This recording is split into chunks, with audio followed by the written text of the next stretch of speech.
Baik, perkenalkan nama saya Efraim Yunus Budiman dengan nomor NPM 2206809785. Saya dari Departemen Teknik Metalurgi dan Material. Pada video kali ini saya akan menjelaskan mengenai pengujian dari UV vis dan juga FTIR. Baik, yang pertama adalah UV vis. UV vis ini merupakan pengujian spektrofotometri sinar ultraviolet dan juga cahaya tampak yang prinsip kerjanya dengan cara menyorot sinar ultraviolet ataupun sinar tampak dengan panjang gelombang tertentu untuk mengetahui perilaku spesimen dalam menyerap radiasi UV atau dalam menyerap sinar tampak. Untuk pengujian UV vis ini sangat erat dengan prinsipnya dengan hukum dari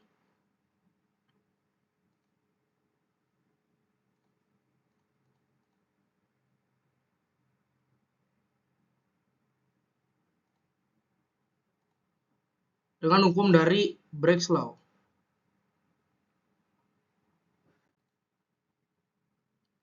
Baik, untuk preparasi spesimennya sendiri, ini terdapat dalam dua bentuk, baik itu bentuk secara larutan ataupun bentuknya dalam bentuk lapisan tipis.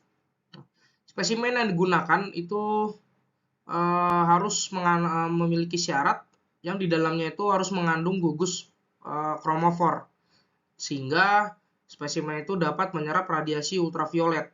Atau syarat utama dalam spesimen yang digunakan dalam UV vis itu spesimen harus memiliki sifat karakteristik yang transparan dan juga dapat menyerap sinar UV. Nah, untuk sampel yang digunakan berupa lapisan tipis, itu awal mulanya kuvet itu dibersihkan, minimal dengan pencucian standar ataupun dibilas. Lalu yang kedua, melakukan pengukuran referensi pada kuvet berisi pelarut atau pengencer yang biasanya itu disebut sebagai reagen untuk memperhitungkan efek optik dari kuvet atau pelarutnya. Terus yang ketiga, kita harus menggunakan konsentrasi sampel yang tepat agar sinar dapat berinteraksi secara optimal dalam sampel. Lalu yang keempat atau selanjutnya itu kita harus menyesuaikan panjang lintasan kuvet yang tepat agar konsentrasi dan volume dari sampel itu dapat teroptimalkan. Lalu yang kelima, memastikan spektrofotometri itu memiliki holder kuvet yang sesuai dengan kuvet yang akan digunakan. Terus yang keenam, pastikan sampel benar-benar larut dalam pelarut pilihan. Dan kalau memungkinkan, saring larutan untuk menghilangkan kontaminan. Nah, lalu setelah dilakukan beberapa tahap preparasi sampel untuk yang larutan tersebut, maka spesimen bisa langsung dapat diuji langsung. Terus yang selanjutnya itu merupakan preparasi sampel lapisan tipis. Kalau lapisan tipis ini dia menggunakan substrat quartz glass untuk mentransmisi cahaya UV dan cahaya tampak pada pengukuran absorbansinya. Terus yang kedua, itu kita harus mengatur penyesuaian sudut pengukuran cahaya masuk dan spektrofotometri terhadap sampelnya. Lalu untuk menyesuaikan sudut pengukuran cahaya yang masuk dan spektrometer terhadap sampel itu harus dioptimalisasikan atau disesuaikan sudutnya agar absorbansinya dapat efektif dan data yang dihasilkan itu akan akurat. Lalu yang keempat, kita harus memastikan ketebalan dari sampel itu sesuai. Ketebalan ini sangat penting untuk mendapatkan hasil yang lebih akurat dan juga absorbansi yang tepat. Terus yang kelima atau yang selanjutnya itu membuat film sampel itu harus halus dan serata mungkin untuk menghindari ketidaksempurnaan dalam mempengaruhi pengukuran. Lalu yang keenam, kita harus memastikan sampel itu menutupi sebagian besar substrat secara merata untuk mempermudah pengukuran, dan kita harus membersihkan substrat tersebut dengan baik sebelum proses deposisi larutan. Nah, ketika sudah dilakukan pembilasan dan pengkalibrasian pada mesin UV vis, sampel dari lapisan tipis itu dapat langsung dianalisis atau dapat langsung diuji. Baik, ini saya sudah mengambil contoh pengujian yang pertama, itu didapatkan dari jurnal yang berjudul Analisa Neodymium dengan menggunakan metode spektrofotometri UV vis. Nah, baik itu pengujian spektrofotometri UV vis manapun, itu data yang dihasilkan akan berbentuk grafik, yang dimana grafik ini menunjukkan perbandingan antara absorbansi pada sumbu Y dan juga pada panjang gelombang tertentu atau panjang gelombang UV atau rentang cahaya tampak tertentu yang berada di sumbu X. Nah, untuk panjang gelombang tertentu pada range tertentu itu daya absorbannya akan berbeda-beda dari setiap panjang gelombang. Itu tergantung dari spesimen yang digunakan.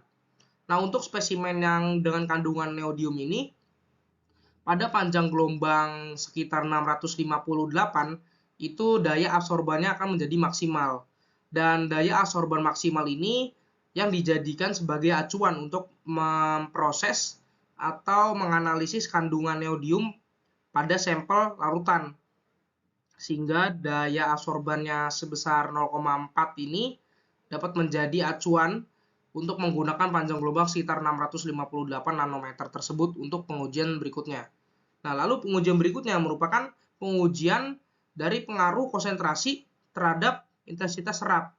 Nah, ini jadi ada larutan yang itu memiliki kandungan neodymium arezenazol ketiga, itu terhadap intensitas serap yang ketika dia diberikan atau disorot sinar UV ataupun cahaya tampak. Nah, dari grafik ini itu dijabarkan konsentrasi neodymium dalam satuan ppm dan juga absorban atau daya serap dari neodymium. Untuk konsentrasi yang berbeda itu memiliki daya serap yang berbeda juga. Dan daya serap ini daya serap ini dianalisis dengan acuan yang tadi, panjang gelombang yang tadi yang 658, karena pada panjang gelombang tadi absorbannya akan menjadi maksimal.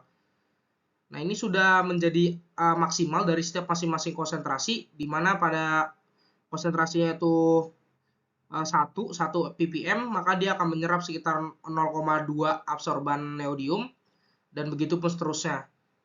Pada grafik yang rentang konsentrasi 8 hingga 10, itu daya absorban akan menurun, padahal dengan intensitas maksudnya dengan panjang gelombang yang sama. Ini terjadi karena konsentrasi itu tidak terlalu menjadi acuan dalam daya serapan yang dimiliki suatu larutan atau suatu sampel. Kadang juga efektivitas dari daya serap itu bisa menurun karena memang pada setiap sampel itu ada batasan tertentu untuk menyerap sinar ultraviolet ataupun sinar cahaya tampak. Nah, dari hasil yang dijabarkan pada pengaruh konsentrasi neodymium terhadap intensitas serap ini, didapatkan hasil bahwa semakin tinggi konsentrasi neodymium pada suatu larutan, maka daya absorban dari cahaya tampak yang disebabkan oleh neodymium itu juga akan meningkat. Cuman meningkatnya itu dalam titik tertentu, hingga nantinya akan mencapai batas dan daya absorbannya itu akan menurun. Untuk hasil pengujian selanjutnya, ini saya memakai contoh dari aplikasi spektrofotometri terhadap penentuan kadar besi secara kuantitatif dalam sampel air. Nah, diketahui pada literatur atau pada jurnal yang saya baca ini bahwa besi ini dapat menyerap cahaya tampak atau sinar ultraviolet dengan absorbansi maksimum itu dengan panjang gelombang sekitar 510 nanometer. Nah, makanya untuk pengujian yang digunakan untuk kadar besi dari sampel berupa air-air ini itu digunakan panjang gelombang sekitar 510 nanometer. Dan 510 nanometer ini dijadikan acuan. Lalu untuk parameter-parameter bagaimana dia bisa menyerap kadar atau dia memiliki kadar besi yang banyak, itu tergantung dari nilai koefisien korelasi dan persamaan garis linearnya. Nah, di sini didapatkan beberapa sampel, baik itu sampel air sumur dan air-air lainnya, itu yang menggunakan panjang gelombang sekitar 510 nanometer itu hanya air gambut, lalu air boiler, dan juga air selokan, dan juga air limbah. Nah, ternyata didapatkan literatur juga bahwa untuk larutan ujinya itu yang berwarna merah jingga, jika ditambahkan fenantrolin, itu warna larutan ujinya harusnya merah jingga, sehingga yang dapat dijadikan acuan bahwa air itu memiliki kandungan Fe sebelum melakukan uji spektrofotometri UV-Vis itu merupakan air gambut atau enggak air limbah. Karena dia ketika ditambahin phenanthrolin itu dia memiliki warna larutan uji merah jingga.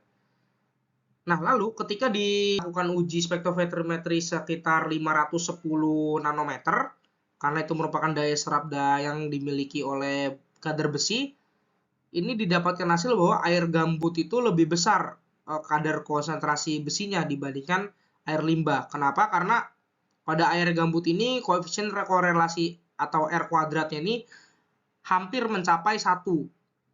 Berbeda dengan air limbah, itu masih 0,93. Air gambut ini sudah 0,9969. Oleh sebab itu, disimpulkan bahwa air gambut ini memiliki kadar besi yang lebih banyak dibandingkan sampel-sampel air lainnya. Karena dia memiliki koefisien korelasi yang hampir menyentuh 1, lalu warna larutan ujinya juga merah jingga ketika dicampurkan phenanthrelin, dan juga panjang gelombang yang digunakan itu sudah sesuai literatur, di mana dia menggunakan 510 nanometer. Baik, selanjutnya adalah pengujian FTIR atau Fourier Transform Infrared Spectroscopy, di mana prinsip kerja dari pengujian FTIR ini menembakkan radiasi infrared pada sampel dengan berbagai frekuensi, yang frekuensi tersebut dapat diserap oleh sampel. Nah, menurut prinsip dari IR sendiri, molekul itu dapat menyerap radiasi infrared jika frekuensi infrared yang disorot kepada spesimen itu sama dengan getaran alami yang dimiliki oleh molekul pada spesimen tersebut. Untuk prinsip kerja dari pengujian FTIR sendiri, itu secara spesifiknya awalnya sinar datang dari sumber sinar yang kemudian dipecah oleh pemecah sinar menjadi 2 bagian sinar yang saling tegak lurus. Nah, sinar ini kemudian dipantulkan oleh 2 cermin, yaitu cermin diam dan cermin bergerak.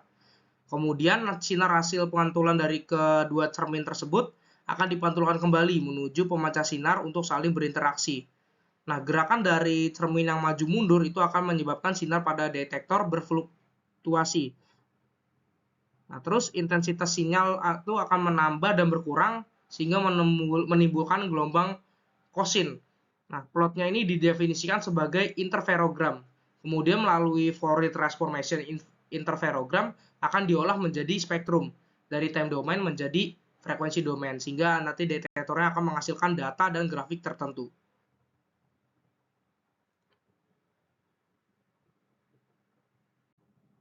Selanjutnya adalah preparasi spesimen untuk pengujian FTIR, di mana spesimen yang digunakan pada pengujian ini itu harus dipastikan bahwa sampel itu dalam keadaan bersih dan juga kering.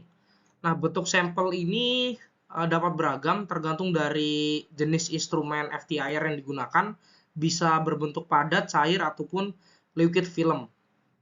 Nah, sebelum menganalisis sampel, itu kita harus atau operator harus lakukan pengukuran baseline dengan pemegang sampel yang kosong atau bahan referensi untuk mengkompensasi pengaruh lingkungan atau pemegang sampel. Setelah itu, sampel dimasukkan kepada holder yang cocok atau yang sesuai dengan sampel yang digunakan.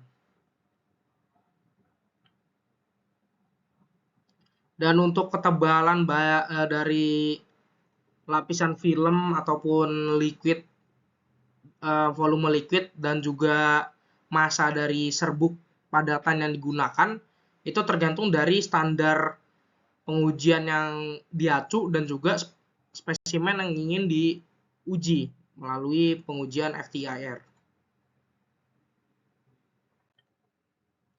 Nah, untuk hasil pengujiannya sendiri itu akan dihasilkan sebuah data grafik, di mana pada grafik ini dihasilkan saat pengujian FTIR menunjukkan persentase transmisi yang ada pada di sumbu Y dan juga terhadap bilangan gelombangnya atau wave number yang ada pada sumbu X. Nah, grafik ini akan memperlihatkan informasi terkait dengan ikatan kimia yang ada pada sampel yang diindikasikan dengan puncak-puncak pada spektrumnya. Nah, setiap puncak spesifik pada grafik FTIR ini menunjukkan jenis gugus-gugus fungsional dalam senyawa atau material yang dianalisis. Nah, jika menggunakan contoh yang sudah saya taruh di slide ini, itu merupakan puncak-puncak, di mana puncak-puncak ini menunjukkan ikatan-ikatan kimia yang berbeda atau gugus-gugus fungsi kimia yang berbeda. Dan grafik yang ada di sebelah sini itu merupakan grafik dari fingerprint region atau biasanya digunakan untuk mengkomparasi antara hasil pengujian FTIR dengan referensi yang ada, dan ini merupakan referensinya. Nah, referensi ini itu akan digunakan untuk mengetahui gugus fungsi pada spektrum dan puncak tertentu. Contohnya seperti pada ikatan OH atau ikatan hidroksida itu pada wave number sekitar 3.500 hingga 3.000 dengan grafik yang berada pada region single bond stretch. Nah, itu merupakan gugus fungsi atau sampel itu memiliki gugus fungsi OH ataupun NH. Dan selanjutnya seperti CH itu pada wave number sekitar 3.000 hingga 2.500. Nah, itu bisa dijadikan acuan untuk data yang dihasilkan pada saat pengujian FTIR nanti. Nah, selanjutnya ini saya memiliki contoh dari pengujian FTIR pada polimer, terutama pada gelas aqua, di mana pada pengujian FTIR ini dijabarkan hasil grafik berupa persentase transmisi pada sumbu Y terhadap wave number atau bilangan gelombang pada sumbu X-nya. Dan dihasilkan grafik berupa puncak-puncak tertentu yang menunjukkan perilaku dari gugus fungsi tertentu yang ada pada spesimen gelas aqua tersebut. Nah, kalau pada grafik ini itu dihasilkan 5 peak yang menonjol dibandingkan peak-peak yang lain.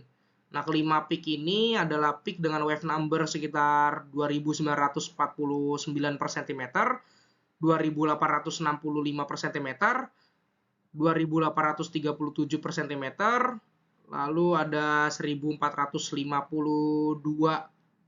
per cm, lalu yang terakhir yang kelima itu ada 1375 per cm. Dan untuk wave number tersebut jika dibandingkan pada fingerprint tadi pada slide sebelumnya, itu didapatkan hasil perbandingan pada perilaku gugus fungsi tertentu, yang dimana untuk wave number tersebut secara berurutan itu teridentifikasi sebagai ikatan CH stretch, lalu CH overlap, lalu CH3 twist, dan ada CH3 twag atau wag. Nah, jadi memang untuk pengujian FTIR ini akan dihasilkan puncak-puncak tertentu yang menunjukkan spektrum dari gugus fungsi tertentu, sehingga kita dapat menganalisis hasil ikatan yang ada pada spesimen gitu. Contohnya seperti pada gelas aqua ini. Ada ikatan CH stretch, CH overlap, lalu CH3 twist, dan CH3 wag.